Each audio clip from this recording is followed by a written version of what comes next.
Bonjour, voici donc le préambule de la troisième et dernière vidéo sur mon interprétation de l'Apocalypse, avec l'explication de l'image de la bête dont la plaie mortelle a été guérie et qui incite les hommes à adorer une image en l'honneur de cette bête qui porte la blessure du glaive, le grand usurpateur, le faux Christ.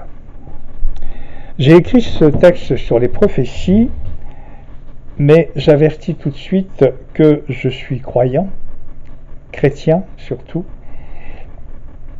croyant en Dieu bien entendu, et ça n'est donc pas une attaque contre les chrétiens, mais contre une partie des chrétiens catholiques romains qui malheureusement ont vraiment modifié complètement le message du Christ.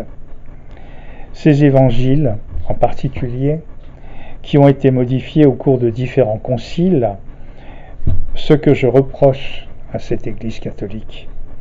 Même le Notre Père a été modifié à plusieurs reprises. Personnellement, le mien, que je récite, et qui est un Notre Père authentique, qui date d'avant Vatican II, qui est passé par là, moi je récite à la fin du Notre Père, mais soutiens-moi dans la tentation. Alors que depuis 1966, il était dit et ne nous soumet pas à la tentation. Évidemment, cela ne veut pas dire la même chose, à mon avis.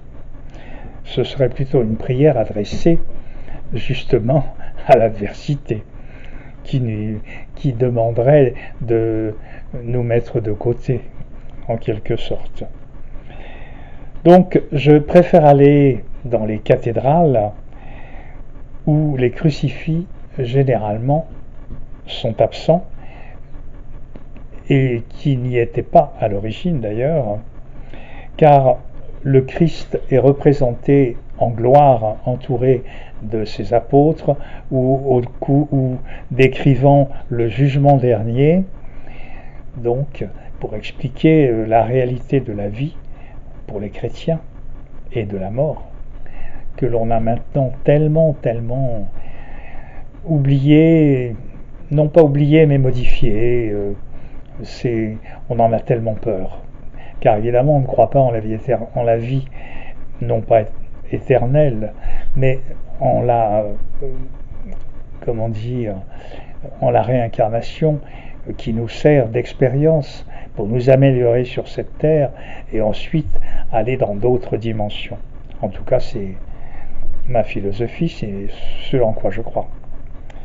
Donc, ce Christ représentant la lumière et non pas le supplice sanglant qui nous est proposé d'adorer dans ces cathédrales.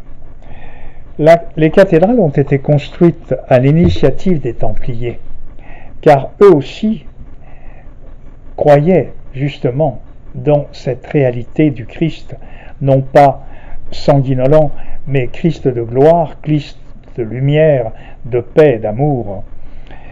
Et ils ont donc été punis parce que justement, ils ne voulaient pas adorer ce crucifix et ils le piétinaient. Les Templiers, à la suite des recherches qu'ils avaient entreprises en Terre Sainte, eux avaient trouvé la vérité.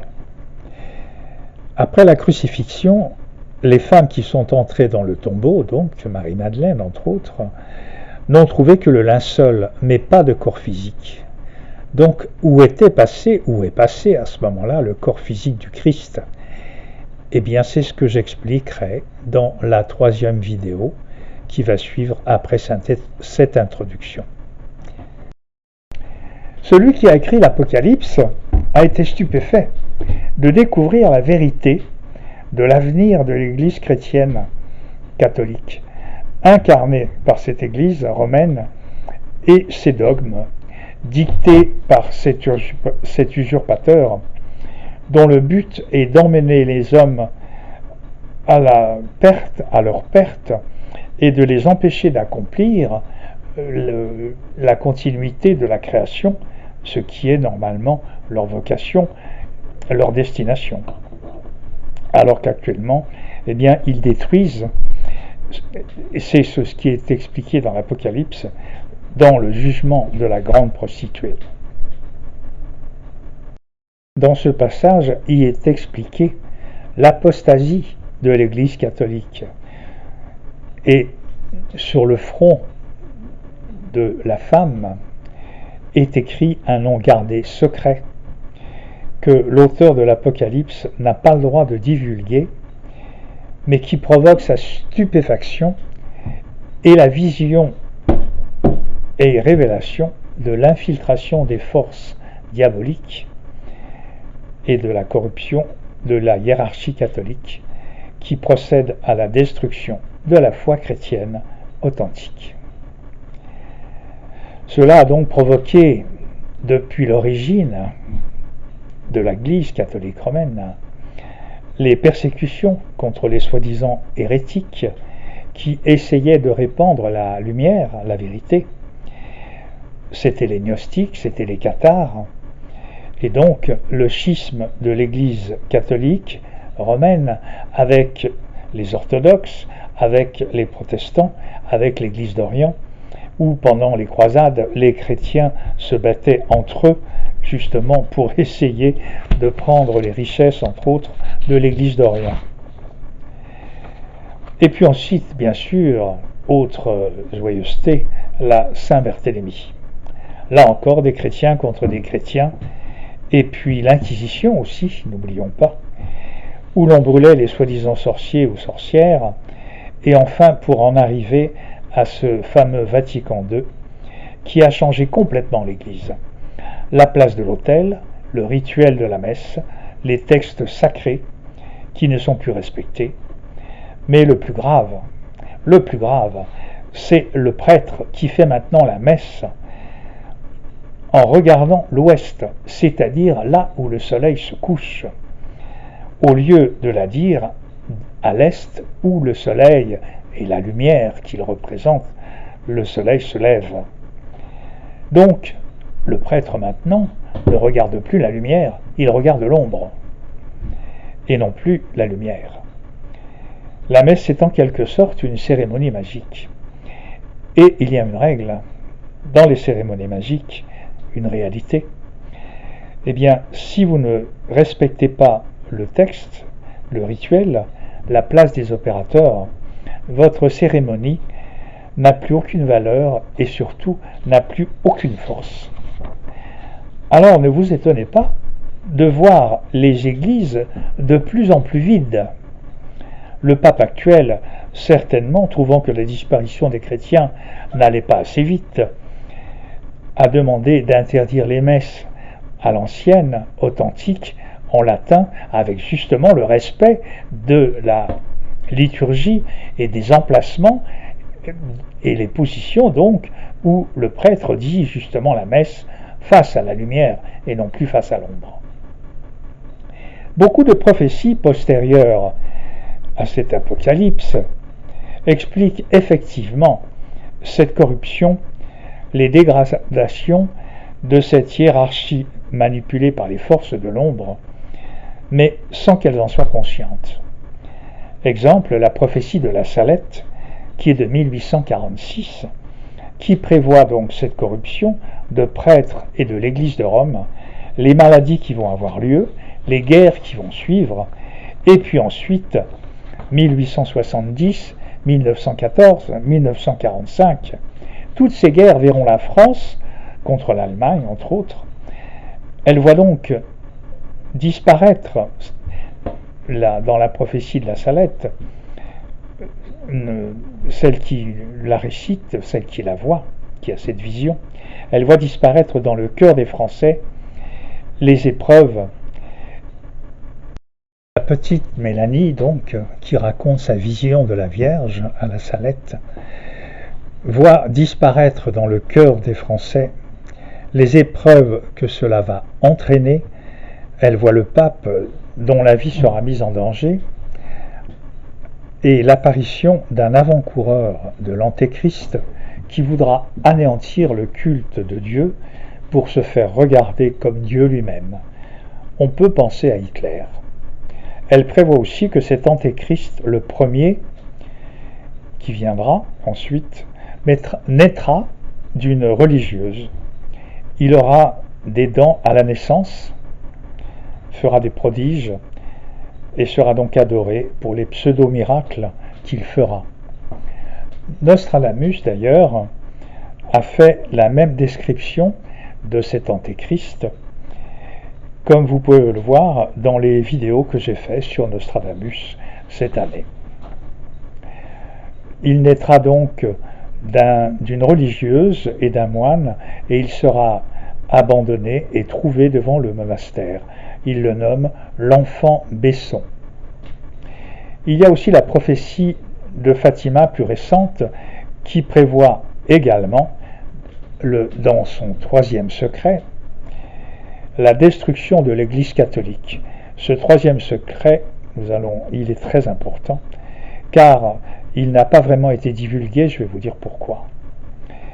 Le pape, dans ce troisième secret, il est prédit que le pape s'enfuira en marchant sur le cadavre de croyants et de prêtres. Il parle, ce troisième secret, pour en justifier cette réalité, il parle de la corruption à la tête de l'Église. Le troisième secret de Fatima, donc, n'a jamais été vraiment divulgué par l'Église, car le pape Jean-Paul II, qui normalement avait comme devoir de le divulguer, ne l'a pas fait. Il ne l'a pas fait parce que, comme il a été victime d'un attentat, et c'est donc lui cru, il a pensé que c'était lui, donc ce fameux pape, qui devait être attaqué et peut-être mourir. Il a failli mourir, c'est vrai. Et donc, pensant qu'il avait donc réussi à subir cette épreuve et s'en être sorti, eh bien, il a pensé donc que le troisième secret de Fatima était accompli et que c'était donc inutile de le divulguer. Mais volontairement, je pense, il a oublié qu'il n'y avait pas que cette description d'un attentat concernant le pape, mais qu'il y avait aussi la destruction de l'Église, de la hiérarchie, et donc vraiment l'infiltration des forces de l'ombre et pratiquement la corruption de toute la hiérarchie catholique, y compris le pape.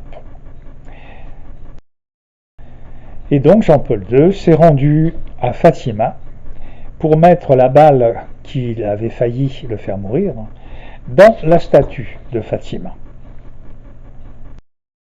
Donc toutes ces prophéties, l'Apocalypse, toutes les apparitions mariales qui décrivent les malheurs qui attendent les hommes et l'Église, et Nostradamus, qui donc, il y a 500 ans, lui aussi a prévu des événements très douloureux, très sanglants, qui attendent malheureusement notre génération et ceux qui vont suivre.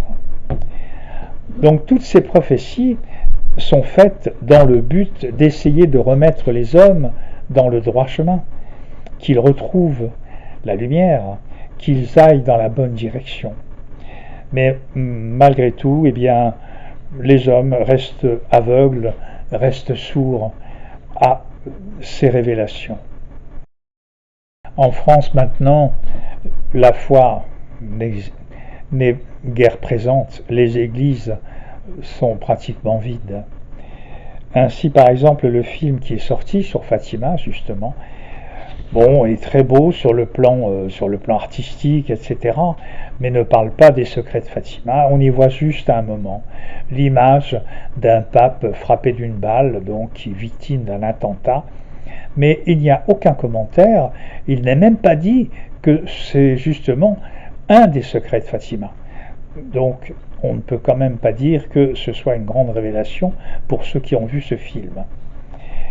Et d'ailleurs, malheureusement, puisque quelque part c'était tout de même une action extrêmement intéressante, ce film malheureusement n'a guère de succès et est resté très peu de temps à l'affiche.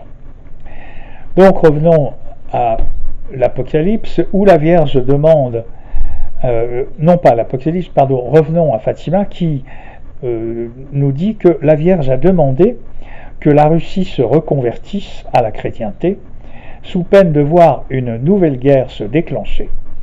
Et comme par miracle, eh bien, en 1989-90, eh bien, le régime communiste en Russie a été aboli et la Russie, maintenant, vivant sous un autre système, est très rapidement revenue à la religion.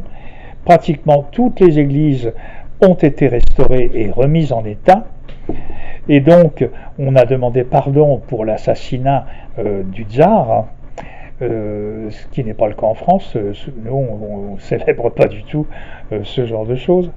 Et donc, actuellement, en Russie, eh bien, ils restaurent ou construisent une église en moyenne tous les jours.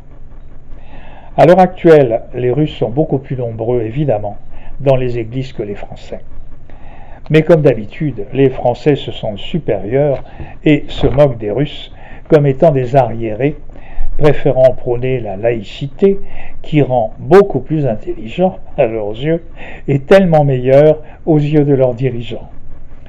Ainsi donc, les hommes, comme l'a décrit le Christ, ne sont pas capables de voir le changement qui les attend.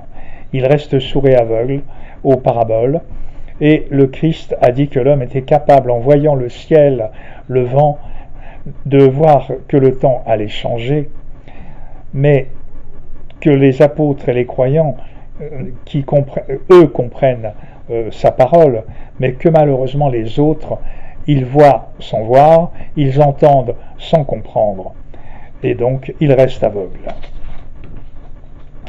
Donc voilà ce préambule.